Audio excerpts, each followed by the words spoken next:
আসসালামু আলাইকুম, আমি এস এম শাহরিয়ার। আজকে আপনাদের জন্য আরেকটি নতুন টিউটোরিয়াল নিয়ে হাজির হলাম।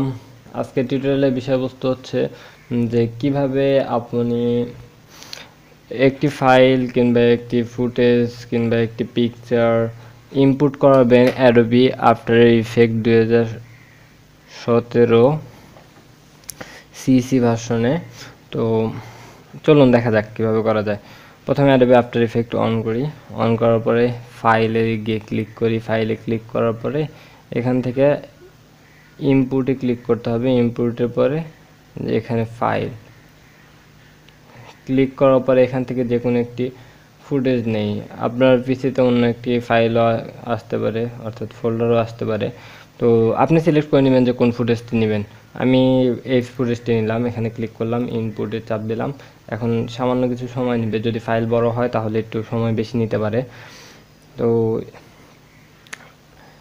এখানে ফুটেজটি এসে গেছে, কিন্তু এখন ভাবার বিষয় হচ্ছে যে ফুটেজটি ডিসপ্লেতে শো করছে না কেন। তো ফুটেজটিতে ক্লিক করুন। ক্লিক করার পরে এখান থেকে এখানে ছেড়ে দিন। ছেড়ে দেওয়ার পরে লোডিং নিচ্ছে। এখন দেখা যাবে যে ফুটেজটি চলে এসেছে। এখন প্লে করলে আমরা দেখতে পারবো যে ফুটেজটির ভিতরে কি আছে। সামান্য একটু প্লে করে দেখাচ্ছি।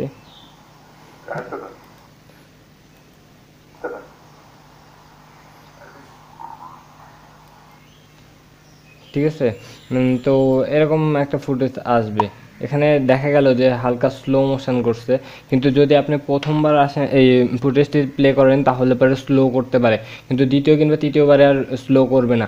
তাই আপনাদের সুবিধার্থে দুই একবার প্লে করে নিতে পারেন। আর যদি আপনার র্যাম রোম ভালো থাকে তাহলে পরে তো কথাই নেই, তাহলে ফার্স্ট টাইমই ভালো কাজ করবে। তো আজকের মতো এখানেই শেষ করছি, কিন্তু শেষ করার আগে একটি কথা, যে আমার চ্যানেলটিকে সাবস্ক্রাইব করবেন এবং লাইক কমেন্ট শেয়ারের মাধ্যমে আমাকে এগিয়ে যেতে সাহায্য করবেন। আর পরবর্তীতে আপনাদের জন্য আছে কিভাবে এই ফাইল কিভাবে এক্সপোর্ট করা যায়। তো পরবর্তী টিউটোরিয়ালগুলো দেখার জন্য স্বাগতম জানিয়ে আপনাদের বিদায় জানাচ্ছি। আমি এস এম শাহরিয়ার। আসসালামু আলাইকুম।